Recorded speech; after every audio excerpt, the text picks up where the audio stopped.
Ladies and gentlemen, we present the Navy Lark with our 3 stars, John Pertwee, Leslie Phillips and Stephen Murray.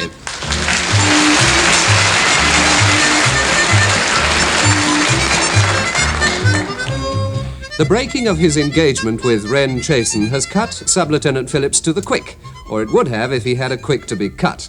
And now, jealousy rears its ugly head as CPO Pertwee's been out for the evening with Heather again, and Mr. Phillips has heard about it, or at least he will hear about it shortly.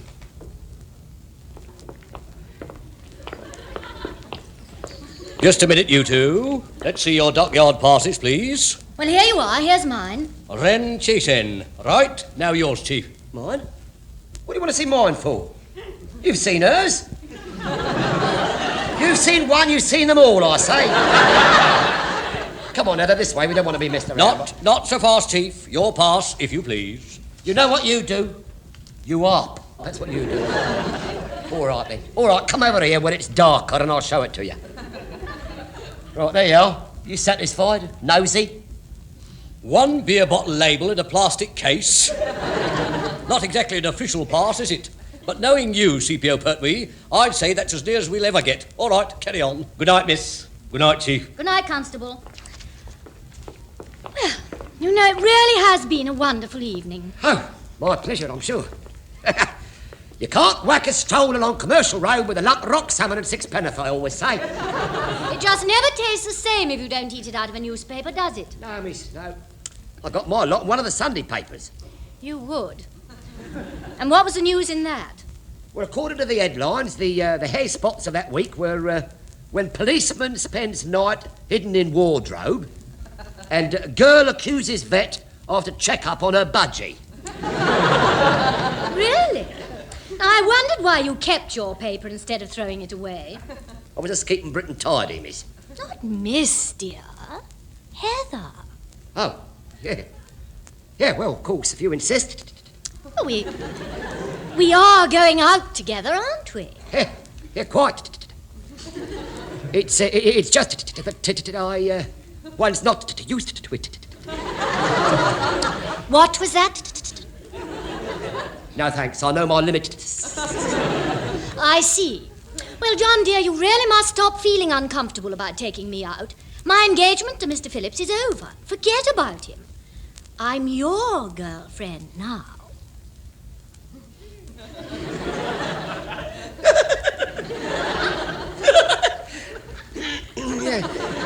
Yes, sir. How very kind. One doesn't know quite what to say, one doesn't.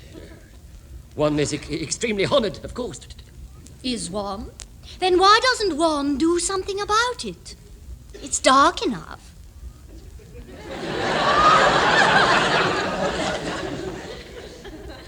Pardon? You know, I'm beginning to wonder if all the stories I've heard about you are true. Aye? Well, a girl does check up, you know. I mean, there were rumours about the barmaid at the Fireman's Bucket and Bell. And then the changes of feminine staff in the NAFI have been pretty rapid. And then there was the Rear Admiral's daughter who suddenly went to a Swiss finishing school. It's all lies. It's lies. Absolute lies, I tell you. That's what I'm afraid of.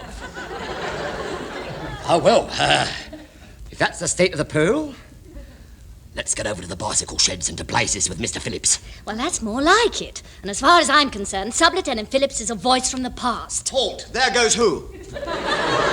I mean, go. Who halts there? What? I have a feeling the voice from the past is present. You filthy swine! Filthy swine! Oh, dear, he's going to be noisy again. No, it's all right for you. It's all right for you. I've just had a pretty unnerving experience, and it's all your fault. Our fault, sir? Yes, I was crouching at the back of the bicycle sheds watching you, and every time you lowered your voices, I had to lean forward to catch what you were saying. And twice I very nearly put my head through the spokes of the Admiral's bike. Well, I wish you had. Then we could have grabbed the wheel and spun it. Oh, nasty. So, look, perhaps I should explain the situation to you, sir. Look, just to clear the puff, sir. I mean, we can't serve on the same ship in a minute, can we, sir? I intend to have a jolly good try. However, I've seen to it that we shan't be serving on the same ship much longer, anyway. Hey? Now what's he done?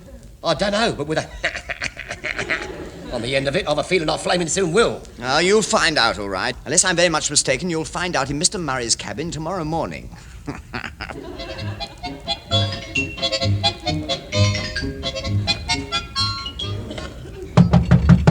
Come in. Good morning, sir. Confidential correspondence and signals for your attention, sir. Oh, dear. Anything volatile amongst it? Well, not really, sir. I can't understand it. It's not there. What isn't? Well, all we've got is a lot of old guff about some of our ratings kidnapping the landlord of the Fireman's Bucket and Bell because he called time 15 seconds early. Mr. Phillips. Well, apparently they shoved him onto a non-stop all-night coach to Birmingham. Now, what is the signal you were expecting that isn't here? I'm sure I don't know what you're talking about, sir. Oh, come on. What have you been up to? Tell Daddy. Shan't. Mr. Phillips, you haven't been potty enough to try and put one over on Pertwee, surely. Don't you worry, sir. I've got Pertwee this time. That is precisely what officers of the Royal Navy have been saying since the Armada. Even Admiral Troutbridge was enjoying a splendid naval career until he got stuck on a sandbank in 1797. You mean when he had to wave his fleet on and let them go into battle on their Todd? Well, that was just an accident. I mean, anyone can run his ship aground on a sandbank, sir. Possibly, but if you check the records, you'll find that prior to the battle, the late Admiral had a right barney with his helmsman, Petty Officer Zebediah Pertwee.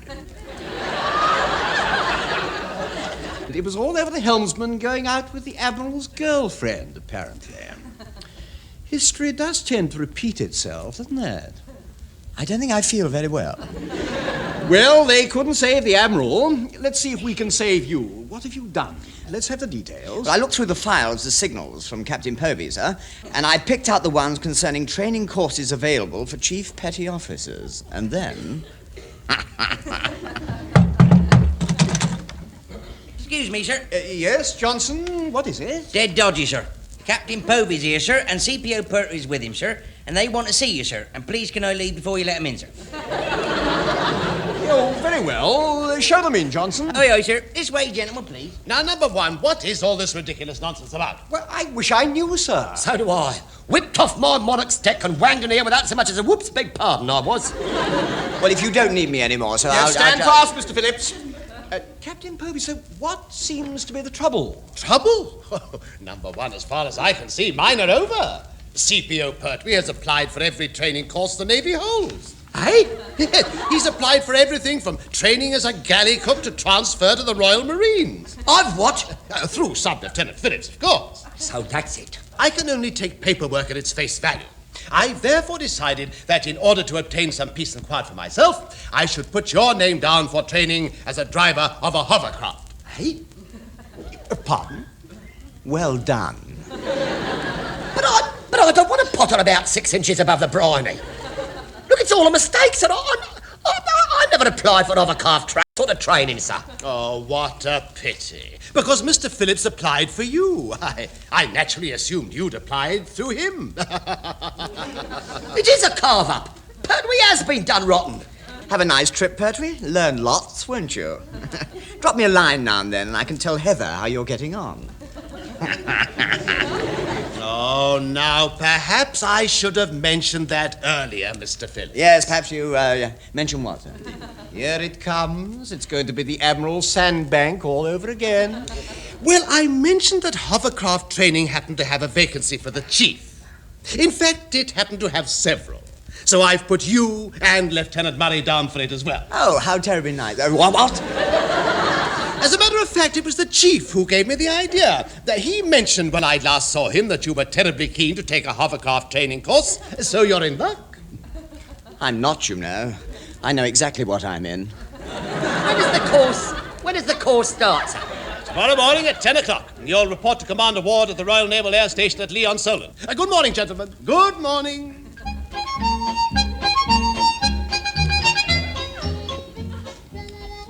Excuse me, Commander Walter. What is it, Stonehouse? The 2 officers and the CPO from Troutbridge are ready to make their first solo trip in the Mark V hovercraft, sir. Oh, Lord, so soon? I always knew that one dark day they'd send us someone from Troutbridge for instruction. That would be the end of it. Well, you never know, Thip. They might complete the photo test without thinking the Hovercraft, or something even more expensive. Like the Queen Elizabeth, for instance. You are joking, of course, aren't you, Stonehouse? Since they've been here, they've already done things with the Hovercraft that even the manufacturers didn't know they could do. I reckon when they jammed the controls of Mark V and got it whizzing round like a spinning top with their best. Their instructor was dizzy for a week.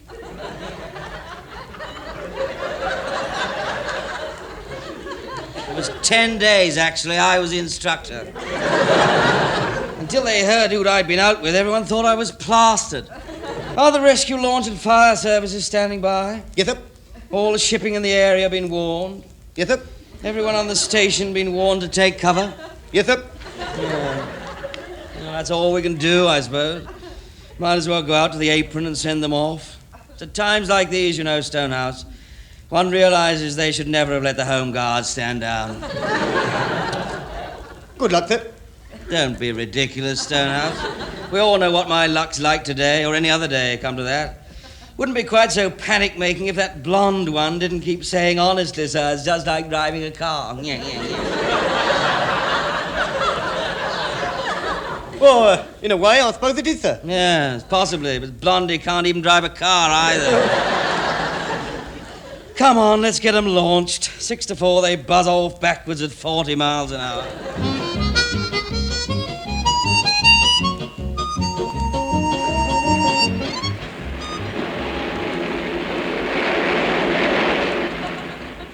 Honestly, sir, it's just like driving a car. Is it really? I suppose that's why you backed us out of the garage at 40 miles an hour. Here, I say, that Commander Ward is pretty nippy, isn't he, sir? I've never seen anyone clear an 8-foot fence from a standing jump before. It was the way he was still able to run like fun afterwards that fascinated me. I think he was trying to catch up with Abel Thiem of Thomhouse, actually, sir. Catch him? In 20 yards, he'd overtaken him, sir. It's odd the way some people panic, isn't it? Anything on the radar screen, Chief? No, sir, I've been wondering about that, sir. Either the radar isn't working or somebody must have warned all the shipping in the area that we're out for a spin. Well, that would make sense. It's jolly disappointing, though. Disappointing, sir? Yes, it would have been fun to wave at some of the chaps from this thing. Yeah, why don't we buzz into the dockyard, sir? You know, quick slither round Troutbridge so that Commander Bell and all the others can have a butcher's at us. Oh, no, sir. No, please. No, certainly not. I absolutely forbid it. Yeah, perhaps you're right, sir. No, it's out of the question. Completely, sir. Yes.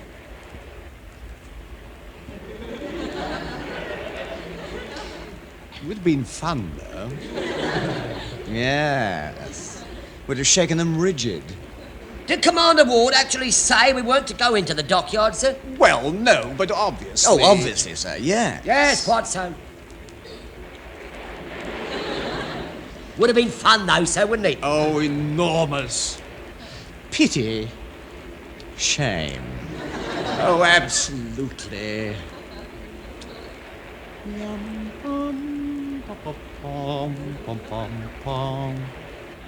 Of course, he didn't actually say... Not a word, sir. No, not a word. Even so... Oh, go on, sir, let's. Oh, all right, then. Push the stick forward, Mr. Phillips, and head for the dockyard. And for pity's sake, don't rip your skirt on a mooring buoy. What? Boys don't wear skirts. The rubber skirt round the Hovercraft, sir. Oh, lummy, that's a relief, isn't it? Increase speed up to 40 knots and head for the dockyard, Mr. Phillips. Aye, aye, sir. Dockyard. Now, which way would that be? Oh, toss for it like you usually do, sir. Heads it's that way, tails it's behind us, and if it lands on its edge, we're there. So that's how he navigates. I've often wondered. Well, now you know, sir. Now you know.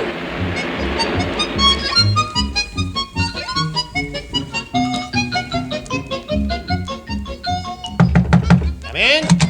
Lieutenant Queeg, the engineer officer from Troutbridge, is here, sir. Last. Show him in. Aye, aye, sir. This way, Lieutenant. I'm more than grateful, more than grateful. Well, let's be honest about it. I'd rather you said he was too busy to see me, but as he isn't, I'll come in anyway. But you wanted to see me, Captain Povey? I did indeed. I have just cleared everything with Whitehall, and as Murray, Phillips, and CPO Pertwee are away on this hovercraft course, I've arranged for Troutbridge to put to sea at once. That means that when they come back, they won't have a ship to rejoin, and I can draft them anywhere I like. Well, really, of all the dirty, underhanded tricks, I thought naval officers were also supposed to be gentlemen. Oh, they are Renchasen, but, of course, you'd know more about that than I. You are the one who has been to the bicycle sheds, I gather? Who talked? Come on, name names. I demand to know who blew the gaff about my snog. Yes, well, sir, no, never mind that. The point is this. How soon can Troutbridge put to sea, Mr. Queen? Well, there you have it, you see. Normally, we could push off in a matter of a few hours, but we've had a bit of a snag in the engine room, you see. A bit of a snag? Yes. You see, I'm not too certain about all the mechanical gubbins or whatever they are that's down there. I usually leave all this nonsense of getting up smoke or whatever it's called to the lad who understands all the wheels and the cogs and the boilers and the shafts or whatever they are. I'm a wizard with an outboard motor, but all that muck, well, it's complicated. You never credit it. You'd never credit it. Mr. Queen, will you kindly explain why you cannot get up steam? Well, it's the lad, you see, who works the engine room. I hate to say it, but he was a fool to himself. A fool to himself he was. We all know what he's like. And the moment he saw curry on the menu, he should have twigged he was for it.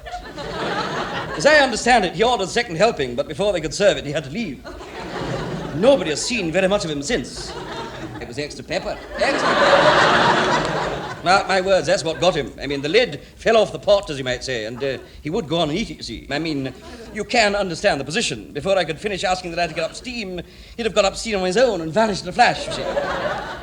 That reminds me, when are the next Olympics? Because the way that lad can run, you'd never...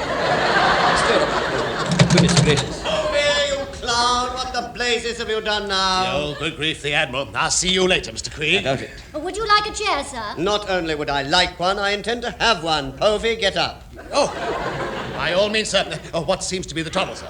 Do you never look out of your window, Povey? There's some blasted hovercraft charging about all over the dockyard. What?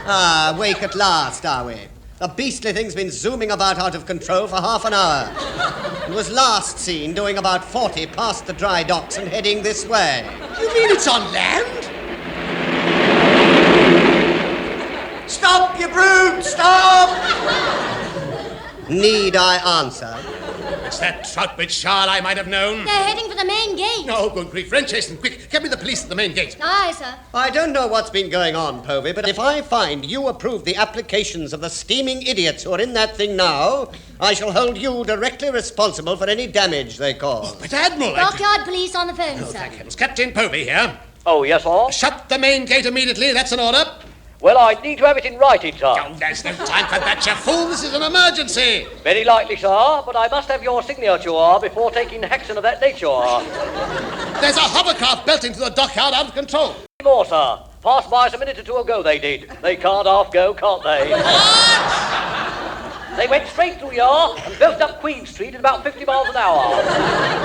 Never showed their passes or nothing. I sent Fred after them on our bike, but it weren't no good. Getting a bit past it, Freddie. Oh, really? Hello, Captain Povey's office? Wait a moment, please.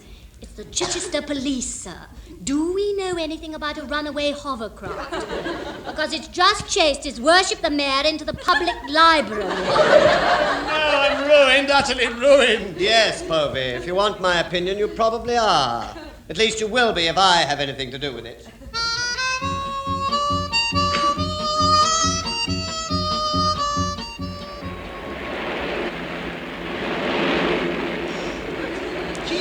Mr. Phillips, keep trying. It's no good, sir. The control's stuck. I can't stop it. Well, can't you slow it down, son? If we go on at this rate, in half an hour we'll be in the Outer Hebrides. I've always wanted to see them, you know. I believe they're particularly pretty at this time of the... What was that? What was that? Somebody's entrance gates, I imagine. Look out, sir. Look out. There's a lot of white railings ahead. Right, Swing left, sir. Yeah, right. No, left. Right. No, left. Right. Never mind. mind the hand signals out of the window. Get on with it. Yeah, where the blazes are we? How should I know? Follow the rails round, Mr. Phillips. Here, what's that? What's that? Something's trying to overtake. Sounds like you're pulling to the side, quick. What's the matter? This is Goodwood Racecourse, sir. Yeah, and we're in the 3:30. Pull in nothing. A few more revs and we can win.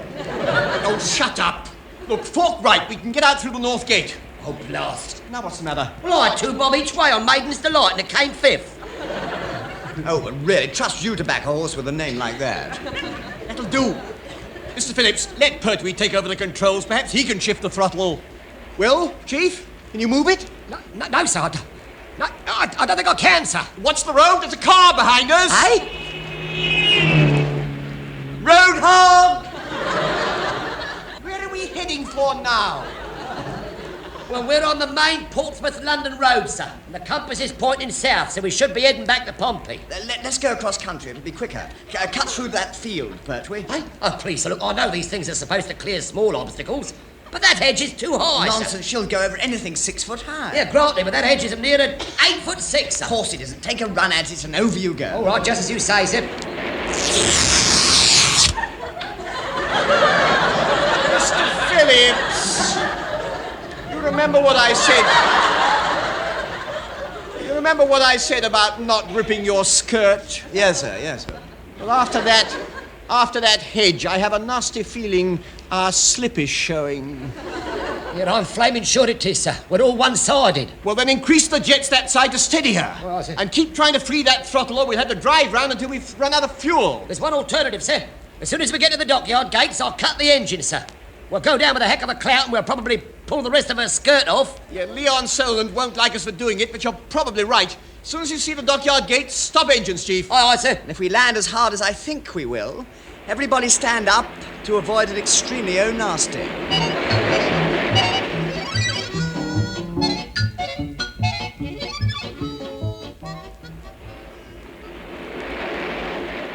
Ooh, that was near. Those traffic lights just turned green in time. Dockyard gates ahead, Chief. That's not the only thing that's ahead, sir. Unless I'm mistaken, the Admiral and Captain Povey are ahead as well, sir. You're right. They even show on the radar screen. Stand by the crash stop, Chief. Oh, dear, I wish I could free this throttle. But we don't want to go down with a bang, sir. Look, may I bail out, sir? I'll get a cab the rest of the way. Don't be ridiculous. Stand by. Stand by. Cut engines. Everybody up!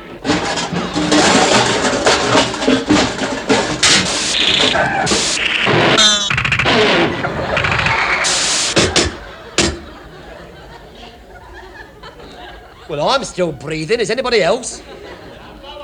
Number one. Unfortunately, yes. Open the door.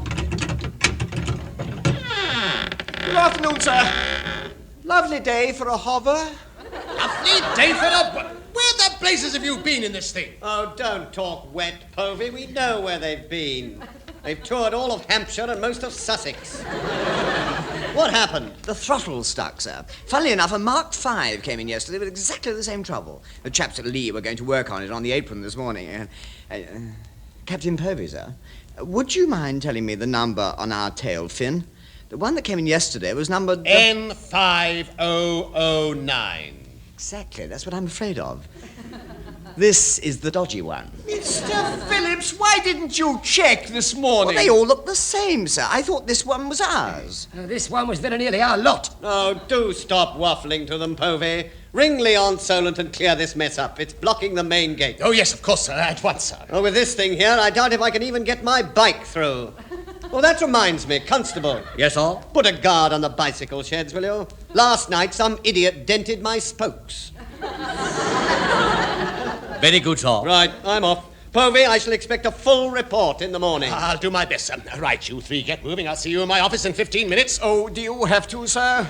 We've had a rather busy day. 15 minutes, I said. I'll be there just as soon as I phone Commander Ward about this mess. Whilst you're on the phone to him, sir, would you ask him if we passed? Mr. Phillips, sir, come away, sir. Yeah, but I'd like to know, Pertwee. This way, Mr. Phillips. What? Let's get to Captain Povey's office. I know why you want to get there in a hurry. You want to tell Heather what a hero you are. Oh, come on! Yes, now then, Constable, if I can use that phone in your office. Certainly, sir. May I see your pass, please, sir? What?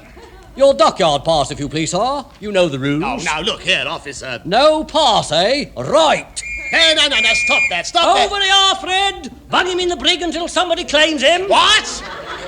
Masqueraded as a naval officer, most like. No, put me down. Let me go. That I'm a serving officer. That CPO Pertwee. Now let me go to here.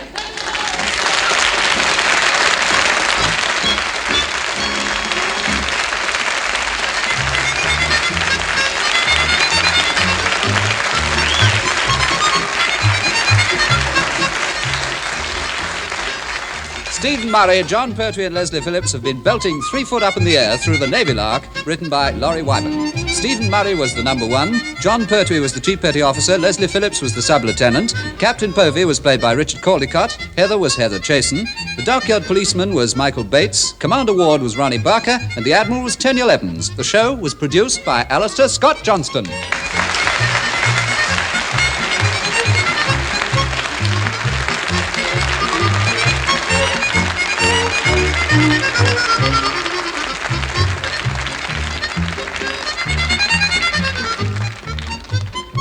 The Navy Lark was presented by the BBC.